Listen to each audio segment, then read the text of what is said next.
এই মুহূৰ্তৰ এটা গুৰুত্বপূৰ্ণ খবৰৰ সৈতে ষ্টুডিঅ'ত মই প্ৰাঞ্জল প্ৰতিম ডেকা। মুখ্যমন্ত্ৰীৰ নিৰ্দেশৰ পিছতে এতিয়া তৎপৰ হৈ পৰিছে আৰক্ষী। আমি পুনৰবাৰ জনাইছো মুখ্যমন্ত্ৰীয়ে শেহতীয়াকৈ নিৰ্দেশ দিছিল আৰক্ষী থানাসমূহক নিষ্কলুষ কৰাৰ বাবে তৎপৰতা দেখুৱাইছে। এতিয়া মুখ্যমন্ত্ৰীৰ নিৰ্দেশৰ পিছতেই নিশাৰ ভিতৰতে আৰক্ষী থানাই চলিল দালাল বিৰোধী অভিযান আৰু নগৰবেৰাত 3জনকৈ আৰু নিকটৱৰ্তী শিমলীটোলাত 2জনকৈ দালালক আটক কৰাৰ খবৰ হাতত পৰিছেহি। আমি পুনৰবাৰ জনাইছো এই মুহূৰ্তৰ এটা ডাঙৰ খবৰ আৰু গুৰুত্বপূৰ্ণ খবৰ যে মুখ্যমন্ত্ৰীয়ে শেহতীয়াকৈ নিৰ্দেশ দিছিল যে আৰক্ষী থানাৰ সন্মুখত সেই এজাহাৰ লিখা সেইসকল দালালক এতিয়া বিদায় দিবৰ হ'ল, সেইসকল দালালৰ পৰা মুক্ত কৰিবৰ হ'ল আৰক্ষী থানাসমূহ। কাৰণ সেইসকল এজাহাৰ লিখা মানুহো এক প্ৰকাৰ দালাল বুলি অভিহিত কৰিছিল মুখ্যমন্ত্ৰীগৰাকীয়ে। আৰু সেইসকল দালাল ৰূপে এজাহাৰ লিখোঁতাই হাৰাশাস্তি কৰে সাধাৰণ জনতাক। তাৰ বাবে আৰক্ষী প্ৰশাসনক নিষ্কলুষ কৰাৰ বাবে এতিয়া তৎপৰতা প্ৰদৰ্শন কৰিছে মুখ্যমন্ত্ৰীৰ নিৰ্দেশৰ পিছতেই আৰক্ষী থানাই নিশাৰ ভিতৰতে দালাল বিৰোধী অভিযান অব্যাহত আছে। আৰু শেহতীয়াকৈ প্ৰাপ্ত তথ্য অনুসৰি নগৰবেৰাত 3জনকৈ দালাল আৰু নিকটৱৰ্তী শিমলীটোলাত 2জনকৈ দালালক আটক কৰা হৈছে।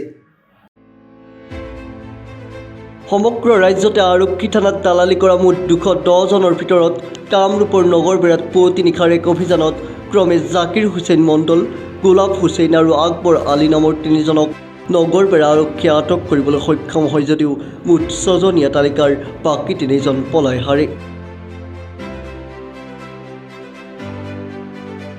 অনুৰূপ ধৰণে প্ৰতিবেশী শিমলীটোলা আৰক্ষী চকী এলেকাৰ আব্দুল জলিল আৰু মিজানুৰ ৰহমান নামৰ এই 2জনকো আটক কৰে আৰক্ষীয়ে। ধৃত আটাইকেইজনকে আৰক্ষীয়ে ন্যায়িক জিম্মালৈ প্ৰেৰণ কৰা বুলি জানিব পৰা গৈছে। আটাইকে আৰক্ষীত এজাহাৰ লিখা আৰু বিভিন্ন কামত মধ্যস্থতাকাৰী হিচাপে কাম কৰাৰ অপৰাধত আটক কৰা বুলিও প্ৰকাশ কৰিছে আৰক্ষীয়ে। গোলাপ হুছেইন, জাকিৰ হুছেইন আৰু আকবৰ আলী 3জনক ধৰা হৈছে। কিহৰ কাৰণে ধৰা হ'ল বুলি ক'লে? মানে থানাৰ দালালি উৎখাতৰ বাবে এই পদক্ষেপ। লিষ্টখনত কেইজনৰ নাম আছে? বাকী 3জন পলাইছে। এতিয়া এখেতসকলক ক'ত লৈ যোৱা হ'ব? এতিয়া আমি বকোথানালৈকে আমাৰ ওপৰৰ নিৰ্দেশ দিছে, বকোথানালৈ লৈ ৰাজ্যত মুখ্যমন্ত্ৰী ডক্টৰ হিমন্ত বিশ্ব শৰ্মাৰ নিৰ্দেশতেই এতিয়া আৰক্ষীৰ নিৰীক্ষণত সাঙুৰ খাইছে এইসকলৰ নাম। পৰৱৰ্তী সময়তো আৰক্ষীত দালালি কৰা বহু ৰৌ বৰালি ৰঙাঘৰৰ আলহী হোৱাৰ ইংগিত প্ৰদান কৰিছে আৰক্ষীয়ে। এতিয়া নকওঁ, তাৰমানে মই কেছটো বিষয়ে নাজানো, মই একো নকওঁ এতিয়া আৰু।